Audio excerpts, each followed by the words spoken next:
I just can't. Tuesdays is oh, kills me. This is my day where I have all of my meetings. It's jammed. Yeah, mine's are all over the place anymore. There is no one good day. And then tomorrow, um, all day tomorrow, all day Thursday, I'm teaching grant management to law enforcement officials. So that should be Are, interesting. are you familiar with the Lilly School of Philanthropy? Yep. I took a course developing annual sustainability. Mm-hmm. Do you know Dr. Sharik Siddiqui? Yes. I've met him maybe once or twice. I'm probably like not a person of consequence to him, but yes, have met him. Um, what's really kind of weird is I was like one of two candidates to replace him at Arnova. Um, and clearly I wasn't selected for that role, which is Okay. fine. But yeah, he left that role, I think after 13 years, but I think he's still at Lilly. Yeah, no, he just took over that role of being the director of the Lilly School of Philanthropy, I think, or whatever it is that he's doing there. Yeah. Yeah, but I took their fundraising base or their fundraising fundamentals. They sent somebody to Ohio to teach that. But it was the school I really wanted to go to for my PhD. uh, But to be a doctoral student at Lilly, you have to like be full-time on campus. There is no like anything but school, no employment, like you can't work and go to school. So I was like, well, that's off the list. yeah, yeah, yeah. They came out and did a weekend course for the developing annual Hmm. sustainability, and then they've had I think they've had a boot camp or so for the fundraising school kind of thing. But yeah. So, anyways, I have that's my so I have a little bit of that. Fun. Yeah, it's a good school. They have good programs. Um, and let's see, is it Pena?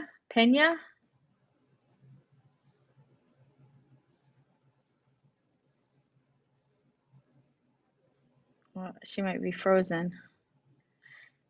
Pena. Pena. So I'm curious. I don't have you registered in this class. I'm hoping you're in the right place.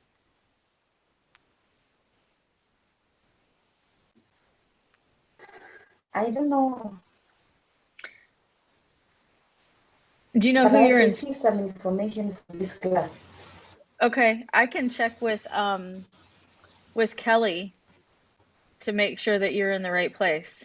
I just don't have you on my list, which is fine. You're welcome to stay if you'd like to stay. You're more than welcome to stay. Um, for some reason, I don't know.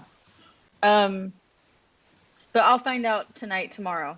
So we make sure that we have you Okay. on my list if you're in the course. So I want to make sure that you get on my list if you're in the course. So Okay. do you want to tell us where you're located? Coming? Where Come are you again? located? Yeah, where are you located? Okay, I'm in Namibia. Namibia. Okay, great. And what kind of work do you Yes. do in Namibia? I'm at the University of Namibia. It's actually I'm coordinating a new unit, disability unit. Sounds awesome. So we have started still a new one. We are still developing. So it's not like Sounds a big exciting. unit, but there's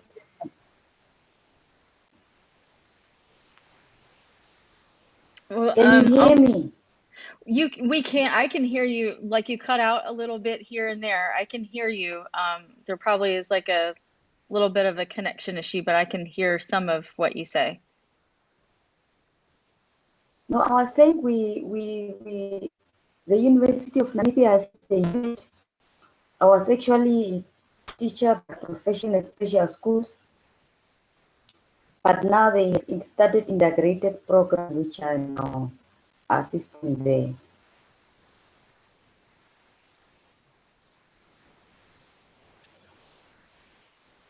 Am I still cutting? Yeah, well, great. Thank you for joining us. I'll get us started tonight. We're going to do 3 things.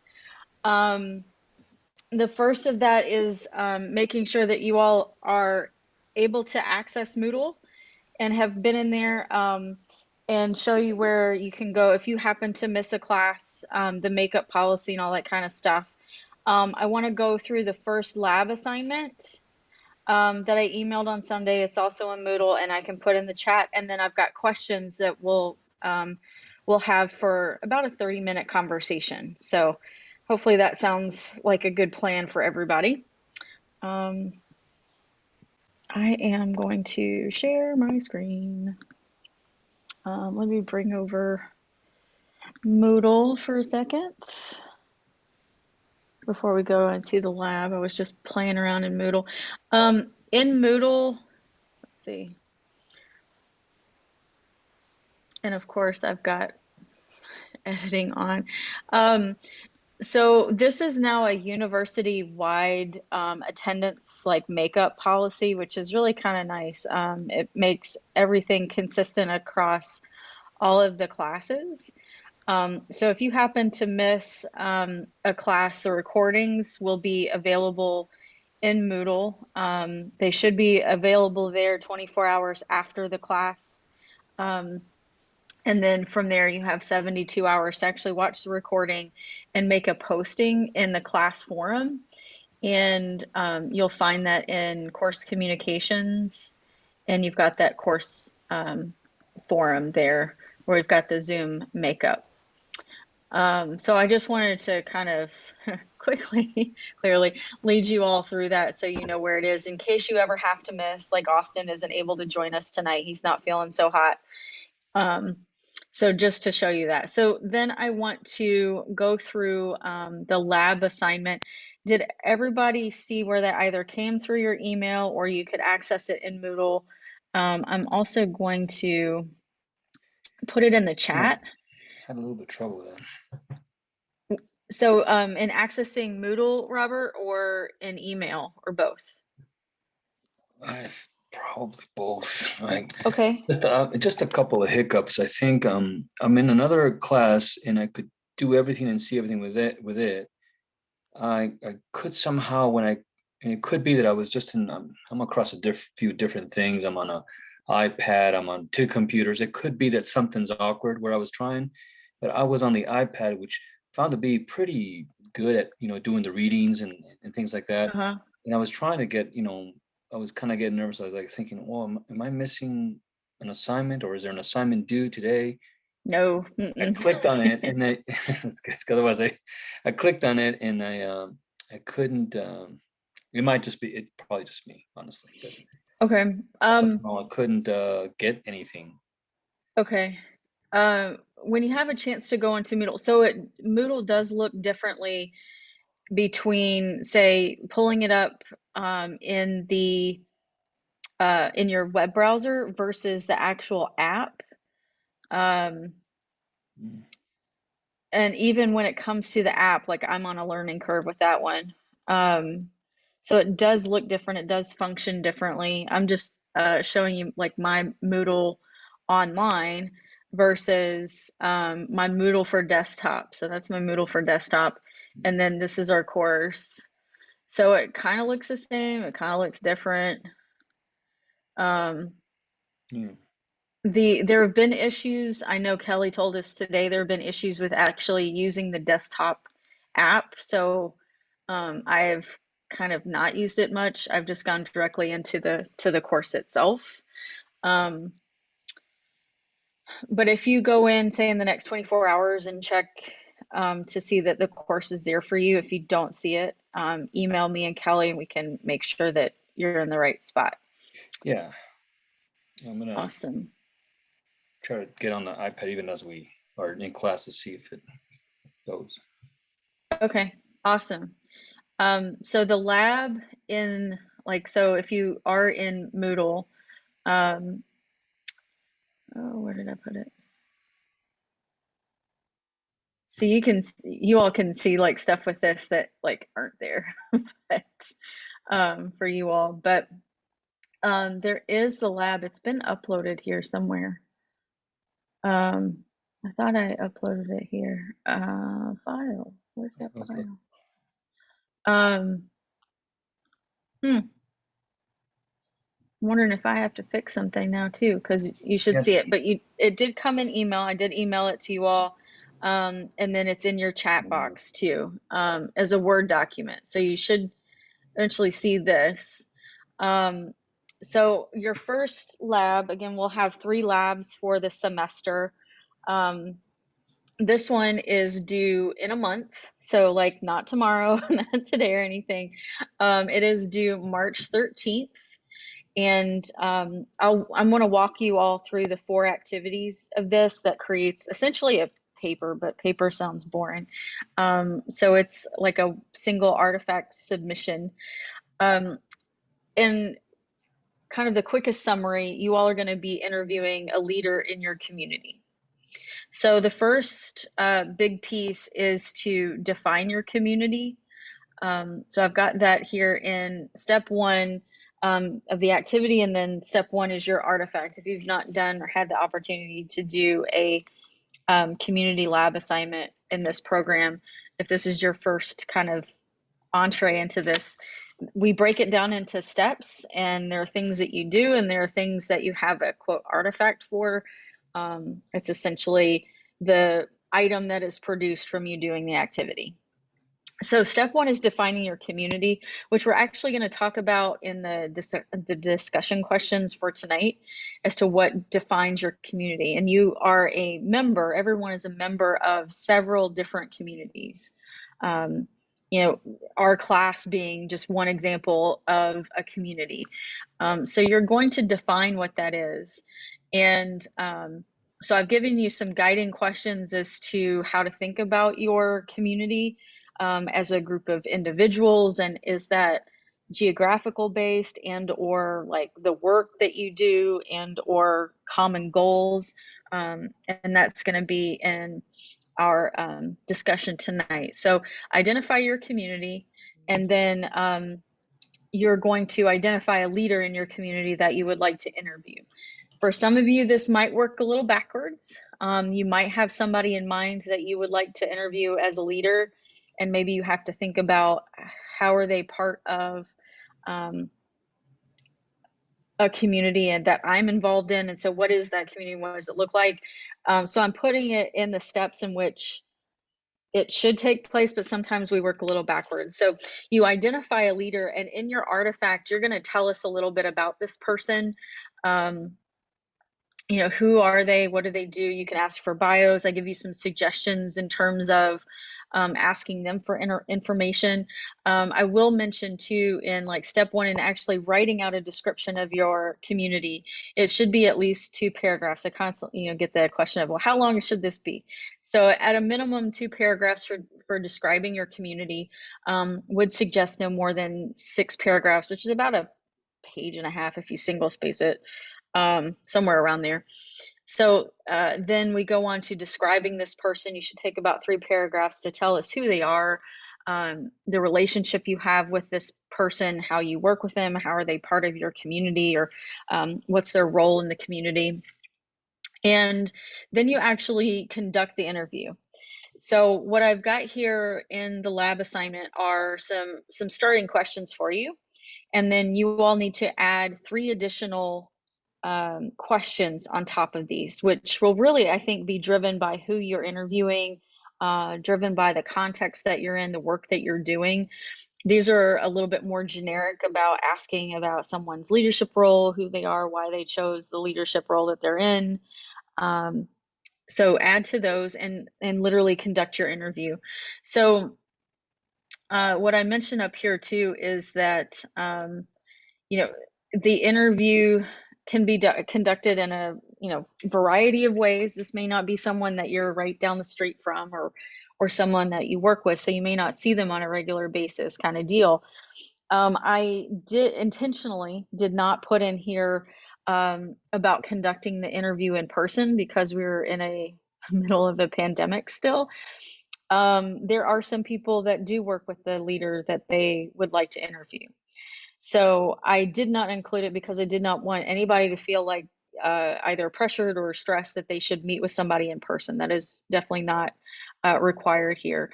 So whether you schedule a meeting by Zoom, by Skype, by phone, you certainly can also, if you had to, conduct this by email. I certainly understand constraints on time, but it's not ideal because you can't follow up with questions as easily. So if you can get somebody live for 30 to 60 minutes, that's my suggestion here.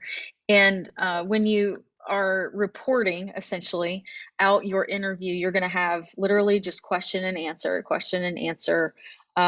whether that's kind of verbatim or just your notes of what you took of the question and the response that you received from your interviewee. So based on their responses is going to dictate how much space, if you will, in a Word document that the interview will take up. So I don't have any like minimums or suggested links here because it's really just going to depend. So you'll actually conduct your interview. I give you a few kind of points pieces of advice for conducting that interview.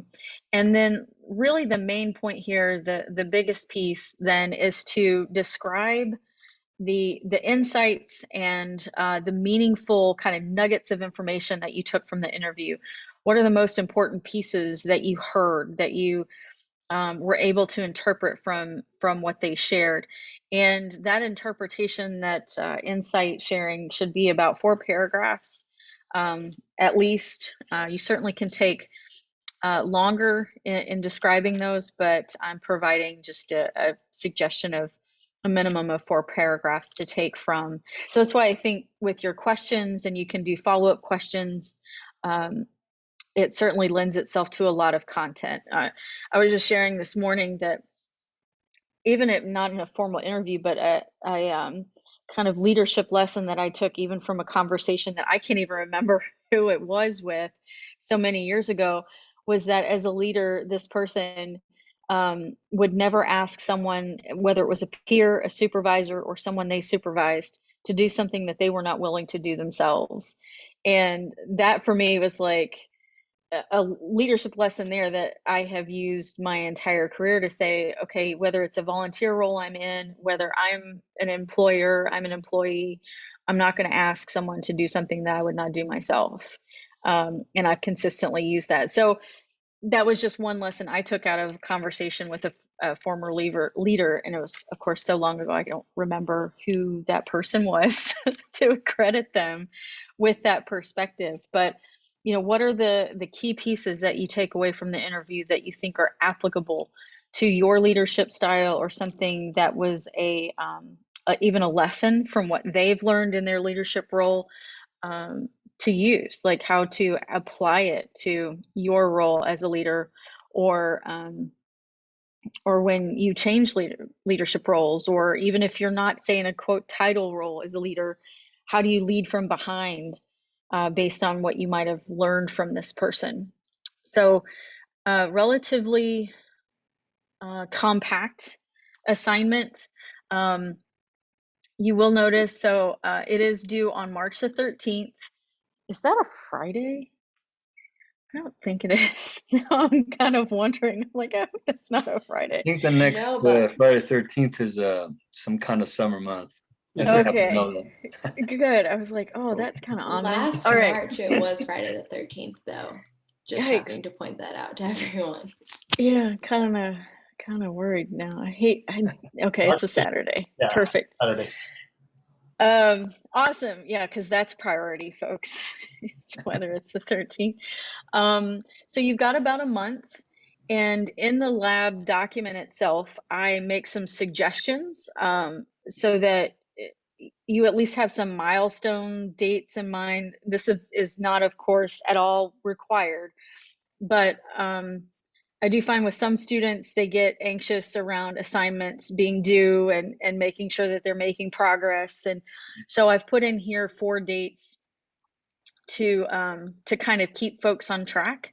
So it's really by the steps. Step 1, have done by the 20th. So you got 4 or 5 days there to think through your community and who that is made up of.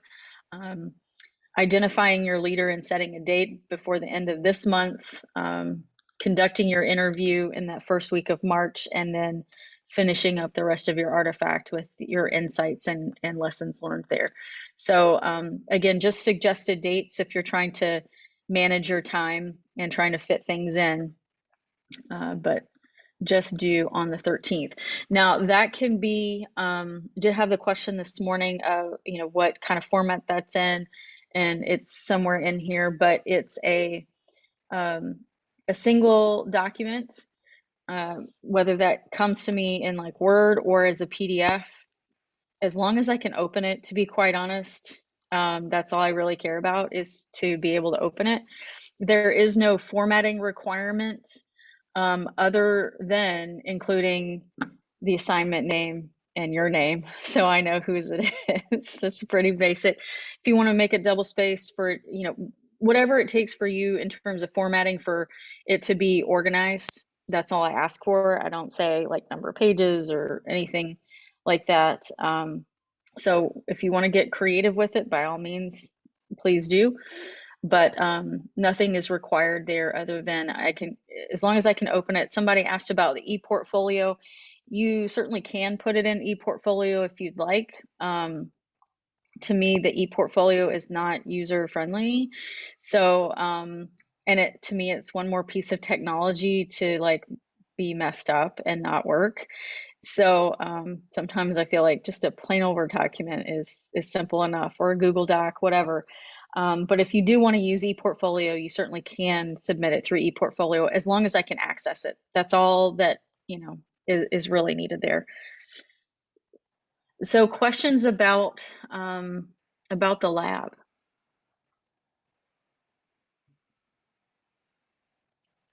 I think the hardest thing would be to figure out what community. I guess the outset would be the hardest.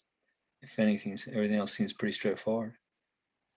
Well, and I think some of our guiding questions for tonight will help at least in that. But I think the definition from Seed Scale will help in terms of what a community is, and kind of identifying who and what. It certainly does not have to be just about geography. I think when we hear the word community, we think of, well, that's just local. Right. Community can be global. It can be in a state. It could be a number of things if you're looking at geography. But when I think of, community, I'm thinking much more than my Dayton area or my hometown in Kentucky. Like those are just the starting points. Robert, can I give you an idea of who I already have in mind? Sure, of course. So I am part of the BSA Alumni National Committee. So the guy who's in charge of it, his name is Ray Cap. So the other day he sent me a card in the mail, and he hand wrote it. Nice. And here it is from the Alumni Association. And Ray Camp is part of the, I don't know, if you look him up, you can see he's on the Vanderbilt University Wonder Works or something like that. So anyways, under the BSA, Boy Scouts of America Alumni Association, I'm actually the chair of the only BSA's NISA, which is the National Eagle Scout Association's only religiously affiliated affinity association. So this is the the Association of Muslim Eagle Scouts. So anyways, I want to interview him because I'm considering the community as the scouting alumni community. Mm-hmm. So that's what I'm considering the community. So I want to help me get a better understanding, actually, what he wants and what his goals and visions are. That's my sneaky thing. Right on. Be like, It this makes- is for school. Yeah, exactly. And it makes But sense. It's just the thing about when you got to figure it out. The thing with me is I'm not really part of all that many associations. But and I am, but there are a lot of them they're work related. Yeah, well, When you think and about those are communities unto themselves too. I mean, right, if you're working like the if I remember correctly, like the tribal work that you're doing, and each of, say, the individual groups that you have, um, not access is not the right word, but that you're working with even as part of your job or is not your job. I mean, um, yeah. I mentioned I like in almost kind the of want to get out of that comfort zone. I mean, the only people that I really think of as leaders would be like my grandfather, who was a cattle rancher and raised thousands of heads of cattle and all. That's a leader, and I haven't really Mhm. met that many leaders like that, and he's passed away already. Yeah, But I don't know. I think the word leader we have to kind of really wrangle, and I've been struggling with that. I told you there's a lot of weight it's a there. lot of I mean, strictly speaking, I'm big on ecology. So I mean, we probably should all be, right? And we're doing this for that reason. But you look at a wolf pack, and the leader is clear cut. There is an alpha leader, and Mhm. sometimes then there's an alpha female. It's easy. If you define it, it's who guides the group and makes decisions. But then it gets really complicated because we are part of so many intersecting, we'd say, communities, or you could say, as part of our democracy, part of institutions. We're if we were to be divvied up, we would be Mhm. all over the place because we are much more complex. Maybe in a lot of ways for good, and in a lot of ways it could be a little detrimental and confusing. Mhm. I think. Well, what would be really kind of interesting is to find someone that knew your grandfather that you could He was a interview. big guy with a lot of big organization, county people. Yeah. I don't know. Well, so like Have family's to not figure off it the out. table either. Like so Dorji in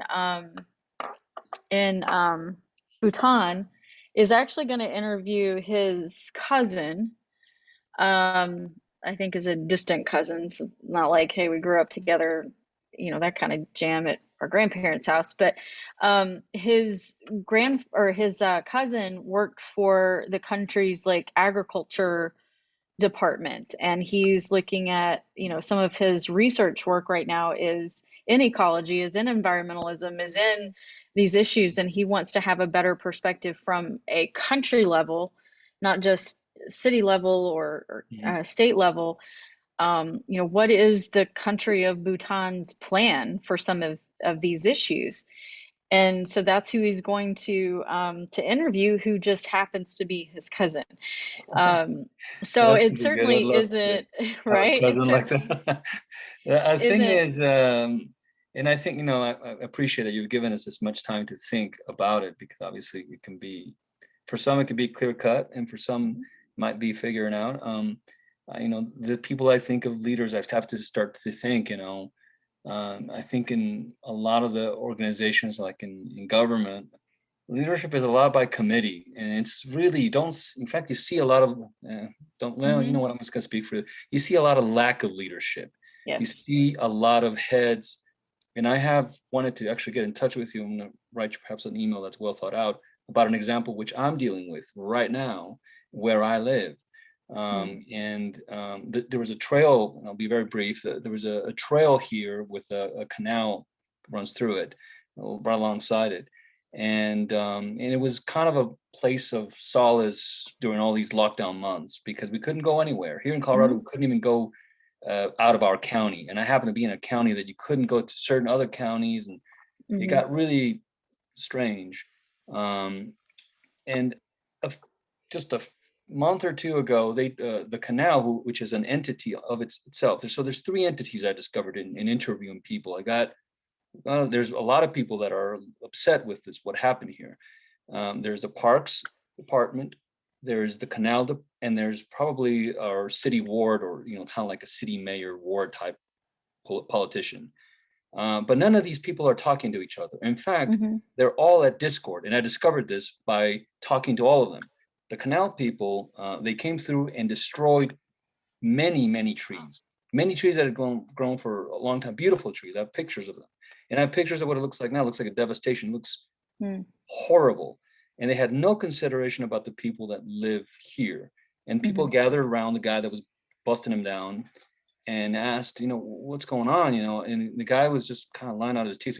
We discovered later, and he said, no, they're going to plant some better trees, and don't you worry, the parks got it. And then we talked to the parks people, or I did, and no, they don't know anything about it. No, not only did they not know anything about it, they said we marked trees that we didn't want them to cut down, and they did them anyway because they have authority over here, and we don't intersect, and we can just ask. And so it's an example right now that I'm living in, and it's really demoralizing. I'm going to get right down to it because we want to improve life, and one of the reasons I want, and I'm so eager to participate in this kind of program, is because I want people, and I feel like that's what Future Generation is all about, not to consider just parks and conserving certain, but to expand that to everywhere where we are, to have urban people think of themselves as intersecting with all these forms of nature.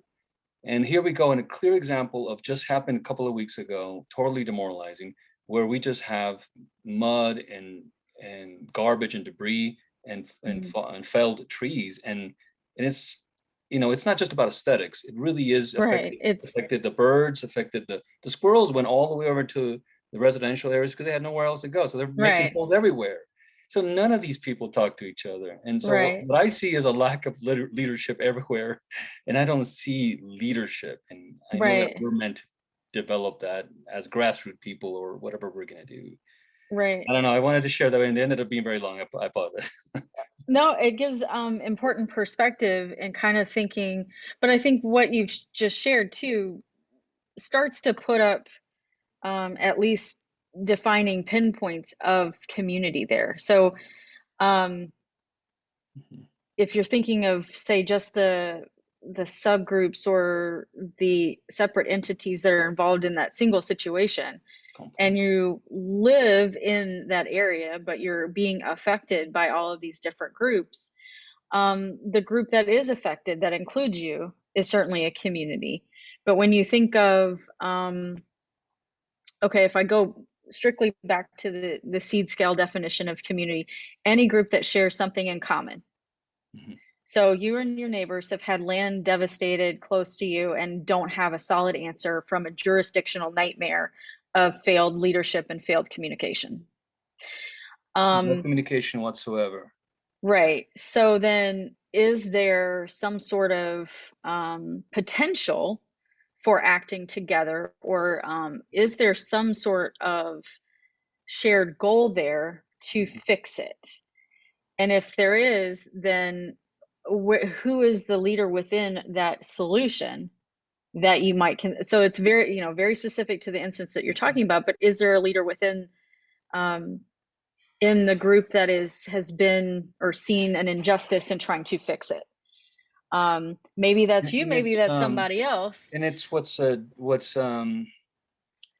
very, to me, what it tells me, it informs me to blind or inadvertent, you call it an injustice, and I think it is an injustice, but it's inadvertent, and they're blind pieces of work. They don't know what they don't know.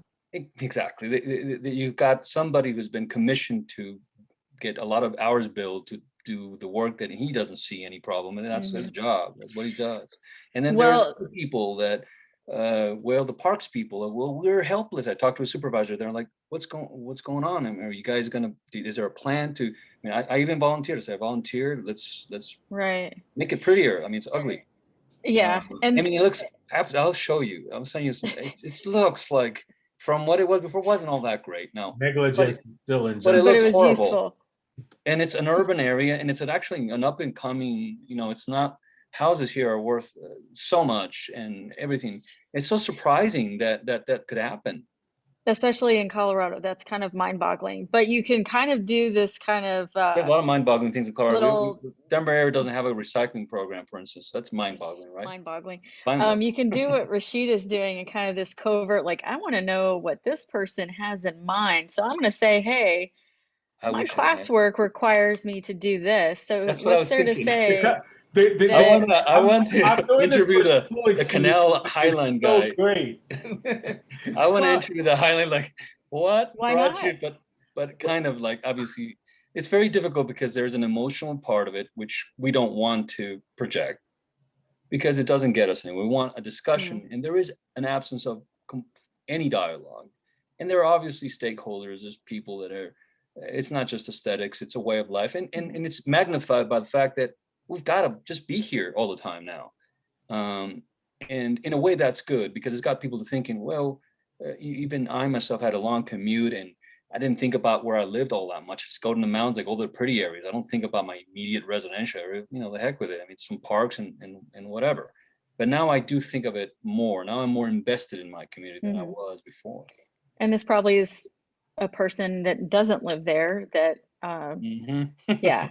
So certainly, so sometimes you can think of these assignments and this one specifically as a tool to do what you need it to be used for. So if that does mean you interview a county commissioner, you interview the owner of the company, although I think that might be a little hard without like wanting to come through Zoom and strangle them. For the I'm very issue, diplomatic, but I mean, I think that's what I want to take away from my courses here and my education here is that we've got to figure out a way to have a dialogue. And I happen to know a commissioner in person, someone that I knew was a business person, became a commissioner, but they're not in this county. There's a lot of counties that interact. Yeah. And so that wouldn't happen in that county, but in this county, but you never know.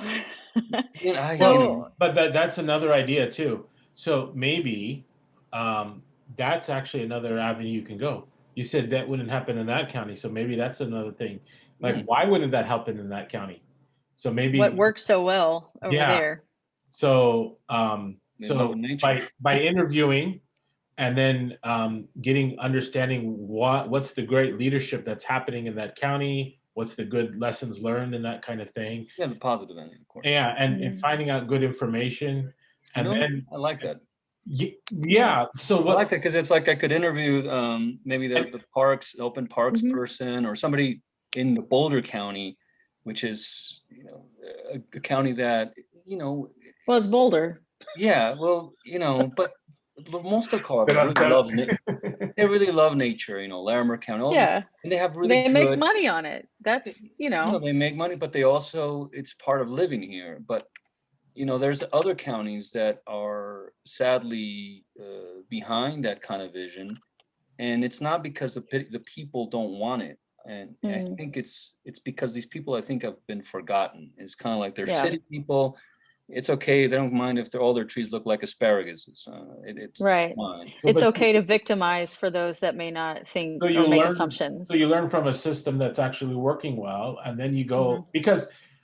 So if you interview a leader who's not actually leading well, then you actually learn nothing. But you go and learn if you interview someone who's leading well, then you actually, because your true objective is to make change in a location where things aren't going well. So if you go and interview someone where things are going well, now you can come back and learn how to affect change. It's complex. It's complex, Abdul, and the reason it's complex is things are not so clear cut. And I'm a big picture guy, and I totally understand. I love what you're saying.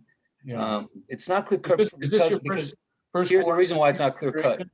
That canal does serve a bigger community. It's called the Highland Farm Canal, and it serves a community to irrigate farmland way out there.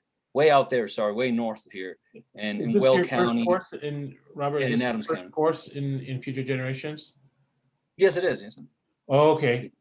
There's I'm brand new. Yeah. So there's. Welcome to the jungle.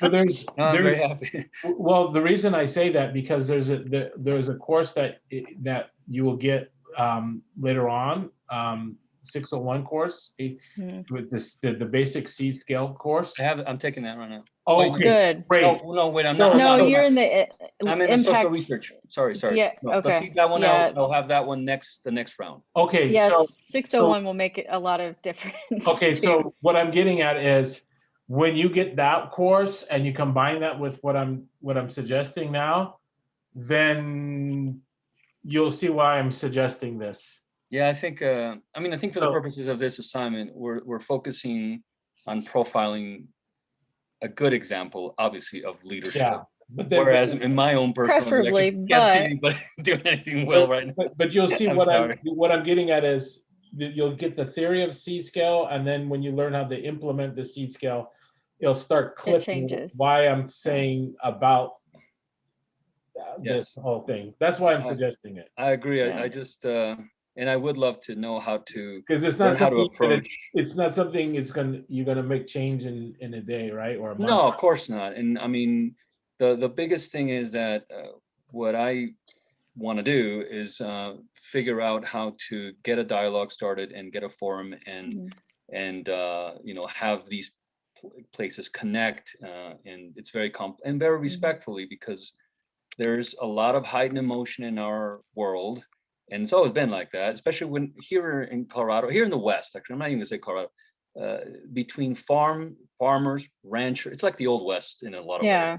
Farmers, So is Wyoming. ranchers. It's very much still the Yeah, same Wyoming is way. right up there. Yeah. I grew up in Well- the dairy farm area in Northern California, so I can Separate kind of- interests is what I'm saying. Yeah. I can And kind of tourist understand what interests. you're saying. I think though that this gives you the opportunity, this assignment at least gives you the opportunity to narrow focus on, say, one person within that larger defined community. Now that you've kind of started to think through not just the geography, but parties, then the group goal that you're trying to achieve, and to say, okay, maybe this person over here has a great example that I can glean from and put to use. So certainly use the lab as a tool, not just for Robert, but for all of you to gain something. We can now say we're graduate students, we're doing this for this, right? And it's a good way to knock I've on that blamed all door. sorts of things on education. So if you want an answer, go find it and blame it on your professor. My professor. That's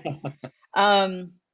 Actually, in the nonprofit course, you have to work with an organization. Like there has to be some sort of partnership.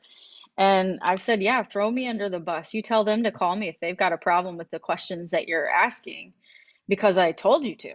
So, that goes for here too. If you get pushback from communities or anything like that, I can certainly try and smooth things over. Sometimes they're assumptions or perceptions that I can't necessarily always break down myself, but certainly, when you all run into roadblocks, that's there. Other questions about the lab assignment? Carissa, if you'd like to get in a word too. I don't have any questions right now, but I'm enjoying the conversation. Awesome. Well, let's continue the conversation then. If nobody has questions on the lab assignment, kind of noodle on it for a little bit, think through, what you want to do for the assignment. And if you've got any questions that as you think through it and whatnot, certainly let me know. So I posted in the chat, closing all these bright windows. We've talked a little bit about communities already, but I'd like to hear more about, I'm going to repost them in chat just in case. What communities do you consider yourself a part of? I just gave one example here, and like Rashid, very much in the Girl Scout community. And that's not just actually, it's not in my local community. I'm not involved in the Girl Scout community here in Dayton. I still belong to the one back in Kentucky. So, but that's just one. I consider myself like a part of the nonprofit community here in Dayton. So what kind of communities do you consider yourselves a part of?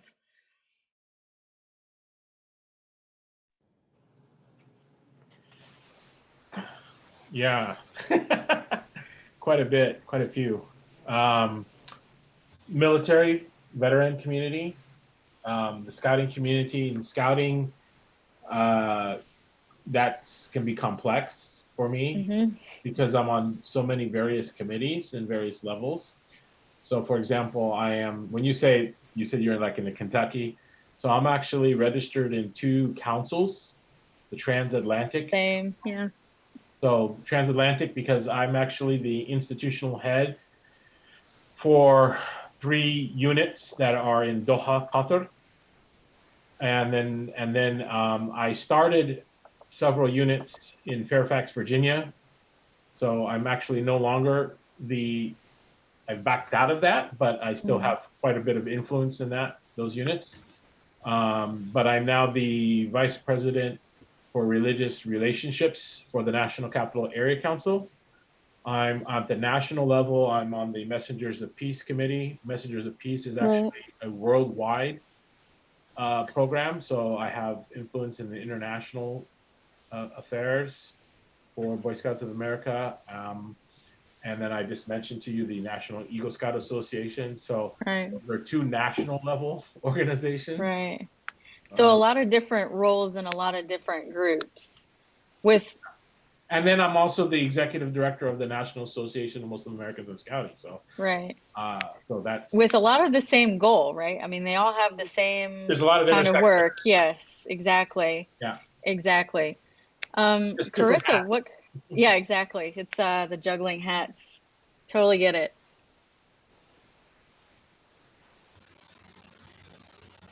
I think the first that definitely comes to mind is kind of the AmeriCorps Vista community, just because that's also a lot of my work and who I'm working with.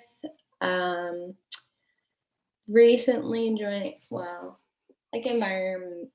There's also the environmental club kind of community that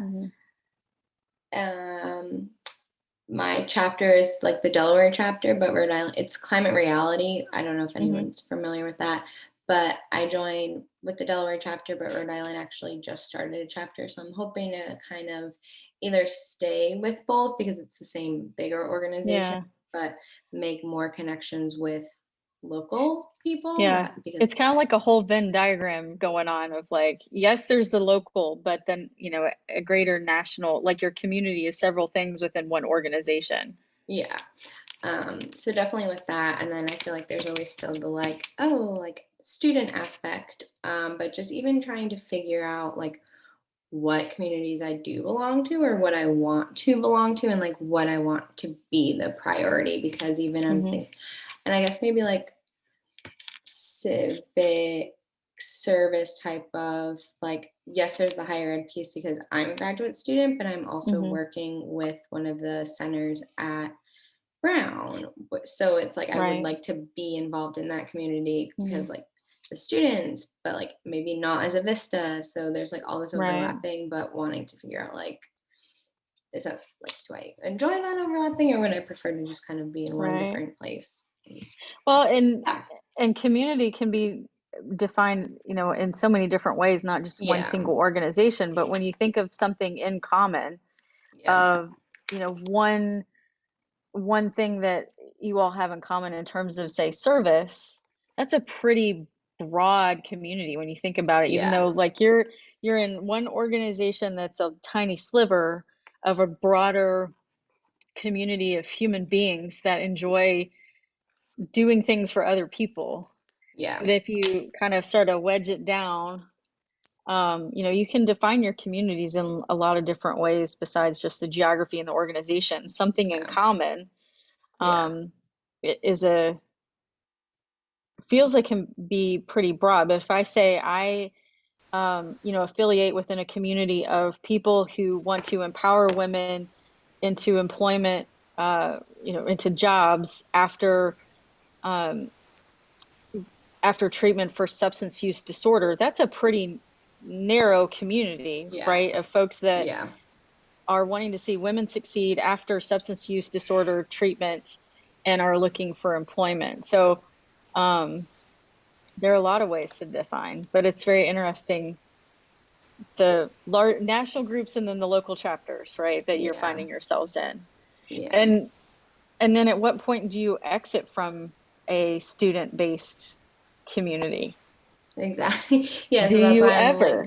like I would like to kind of have the thing that's like, no, this is a much more specific thing, because I think what part of what's like even challenging for me personally right now, and as like these assignments are coming up, is like, what is this, like, what else do I identify or want to identify with? So like I'd love to be involved in more of like a shared music community, but that's not something I work with right now. But like kind of intersecting maybe a few of those things and saying like, is there a group that already exists, or are there smaller groups of people that are working on this? Because like, which I kind of found even with one of the other environmental groups I joined last semester, because I was like still part of Climate Reality, but there's a zero waste Providence group. But like even within that group, there's specific kind of subcommittees of like only composting and food waste, like, and then outreach and stuff. But even then I was like, I'm happy, like I enjoy being part of this, but I don't think that's like still my main identifier, or like what I would rank higher up on the list, if that makes sense. Yeah, sometimes you have to prioritize the community, right? Yeah. Like my work community, like of my clients that pay me to do my work, is a little higher priority than the community that I volunteer for. So it may be like, this sounds like a nice idea, but maybe I'll be a part of that community later. Yeah. So outside of communities, we touched on it a little bit, and this kind of, we only have like 8 minutes, so this is a pretty broad question. But in terms of, say, characteristics or roles or aspects of a person, do you think makes a leader? And Penna, please also hop in here and tell us what you think makes a leader. Or makes a leader, because first I wanted to maybe to touch on the community that you're saying. Can you hear me? Yes. Okay, because I'm thinking the community where I'm from originally, it's a kind of, we call it Herero community. We have 13 tribes in Namibia, but this community is like is more traditional, very proud, and they are more on cattle and sheep and all those things. So that's a community that I think that I will work for. And now the leader that I want to interview, for us as people who used to look after cattle and just know cattle, we didn't use this as like business. It was just traditional. If you have 200 cow, for example, you are rich, but we don't do anything with that. So, but now the leader that we have, he want us to start to use this as a business, not like if you have 200 cattle, then you are not a lot or whatever. And then we are also moving in a direction of starting gardening, for example, something that we have never used before, because of drought. And this kind of leader is the one now who introduces this gardening, although we didn't believe in planting and so on, although because we're depending from neighboring country. But because of this lot of things that are coming, COVID is there, we cannot even get any more food from South Africa. We have to produce our own food. So, and the leader within our community itself, he's trying to say we have now to start to produce our own food, even in a small backyard at the villages, because we have plenty of land there. So I think this is the kind of leader that I want to interview.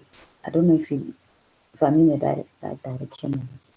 Yeah, no, I was just looking to make sure I had the difference between Namibia and Zambia in my mind correct as to which coast and which like part of Africa. But yes, I know exactly what, Yes, in terms of geography, you're talking about. Namibia, we are North two of when one South Africa. we are bottom, yeah, no, on top of South Africa, Yeah. and we colonized by South African. We colonized by Germans and then South Africans. So, and then we got our independence 30 years ago. But more people were like in Zambia or what. But we are Right. different totally from Zambia and all those other countries. We are just a small population. And 30 years is not a lot of time. So I think there's a lot of growth in that community too, that I think you're probably starting to see like growing pains, I bet. Not really. No, I would be surprised. I mean, 30 years is really young, right? For a No, country. Yeah. But thank you Because for sharing that about your community. But what about a leader, and even in the context of Namibia? yeah, the leader is the one that I say. The leader that I want to interview. The leaders that I want to interview is the one who want. I said most the community where I'm coming from, we were depending more on cattle, but we didn't know how to use, or as I might say, to use cattle like business. For us, it was not like business, only to eat meat. Right. Now the leader that I want to interview, that I think is the leader, is the one who want to build the community. He doesn't want a poor community anymore. He was recently selected. So he want to see growing from this community something that can be used for you to survive, or not to just to keep there. Gotcha. So a lot of complex issues in what makes a leader there for you to Yes, consider. yes, maybe not this leader who just want to eat and want to depend from others or getting, but a leader who also want to invest in a community and let them grow. Yeah, but we have those leaders also who just want themselves and their family to get Yeah. rich, not to look up to other members. And I do wonder if this is like a continental context, because Daniel was saying a little bit something similar this morning about leadership in Ethiopia, and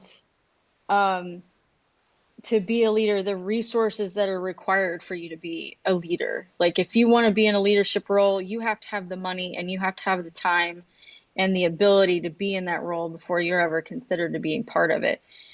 Not that that doesn't translate into other places, but I'm wondering the significance of what you're seeing and what Daniel is asking about as well, as a continental kind of understanding of what leadership requires. I don't know if I hear you well, but for us, if you want to be in a leader, it can be, it can be anyone, because for us in our country, most people believe if you become a politician, you can make good leader, but they will only want to become rich before those are our leaders. It's not like you have to be rich to be a leader. It's just someone who struggles, and then he can be in leadership, and then he start to enrich himself. Which For led us, exactly into his next question of how is a dictator a leader? yes, for us, it's That's not like hard. It's very hard. And I gave him my well, this is my limited American perspective on dictator as leader, and is leader a dictator? It's a very when you don't live under, say, that kind of leadership, or at least officially, then it's hard to understand that context of what does that look, feel like, and make its way down to a local community when you live under that kind of leadership. We were just talking about Burma this morning too, and military rule, and I'm sure we'll start yes, talking about Duterte, and we'll start talking about a lot of yes. different Also, leaders yeah, that are no leaders. toxic. Also wanted to share something like, for us, our leaders. I think the one from Kenya, did you say from Ethiopia? Maybe is like we have a like minister for fisheries. Let's make one example. In our country now, it's like we have this thing of fish rod. These people were like, he was a leader, but he was supposed to do all these things for the whole Namibians. But now the fishing, it was only for some certain company, just for his own company. So, and these people Preference. eat billions of dollars, but they didn't even build like schools and what. And so someone just came out of the blue and reported this from Iceland somewhere. It's very high now in Namibia, and we are going down with the economy. So this type of leaders we have that just want to enrich themselves, but they are leaders. They don't want to see, but if the things come out, that's when they want to say, no, I want now to take to the community, and everything is done to enrich himself and family. Those leaders we have in our countries that just think they must be the only one to be seen. They don't want other people Yeah, driving nice cars. have big houses, only them, but they Yeah, don't see the other community. But when which it comes is to very voting, frustrating. everyone must come and vote.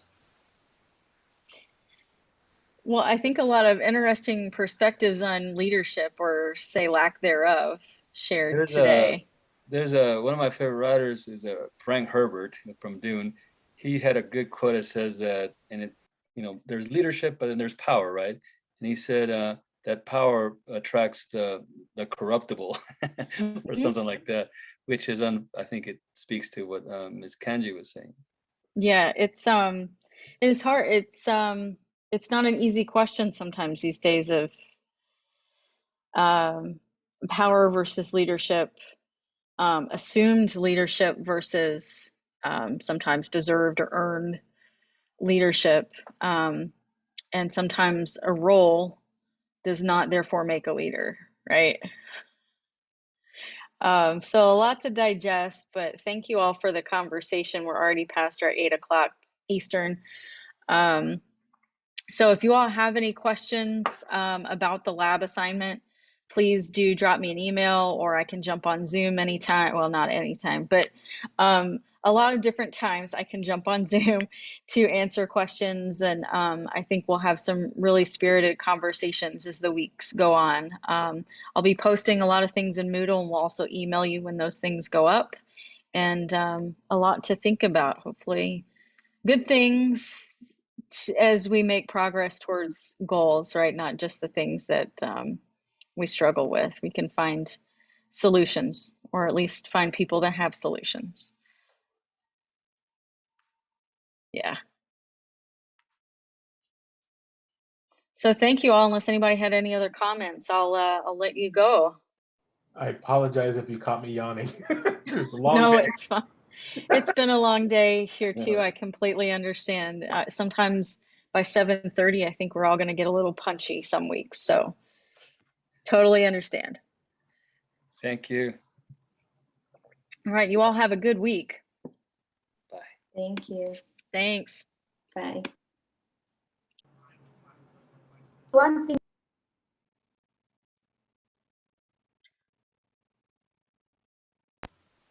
will you ask Kelly about if I register for the course? No, I had pulled up my roster in Moodle for the class, and I didn't see your name, and so I didn't want to miss you in all of our work, and making sure that everybody was accounted for. So I will I mean, you got the course info somewhere, right? So I'm going to make sure that you're registered for this course where you're supposed to Yes. be. Okay. I even put something where for the introduction. Did you see it also? You put in something in the introduction, you mean in the chat? No. The first one where we were introducing ourselves. I think, was it this one? I think I don't see anything with your name on it, but that doesn't mean it doesn't exist.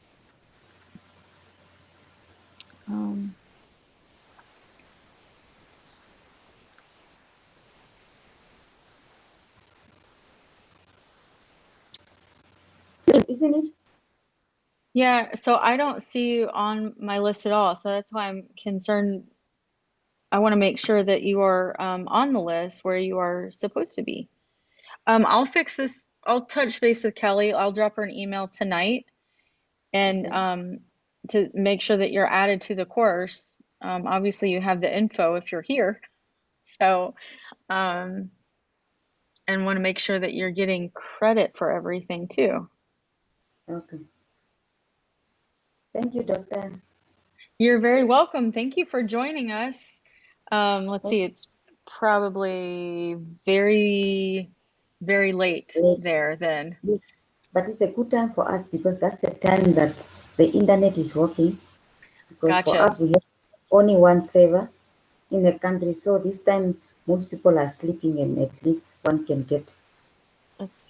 It's probably what, internet. 2 a.m.? 3. 3. 9 Okay. a.m. Yes. 2 a.m. is time that we have to start. I also needed to Goodness. figure out. Well, thank you for joining us. I know it's very early, so I appreciate you taking the time. Yes, no problem. Thank you. Thank you. Have a wonderful Wednesday. Thank you. Thank you.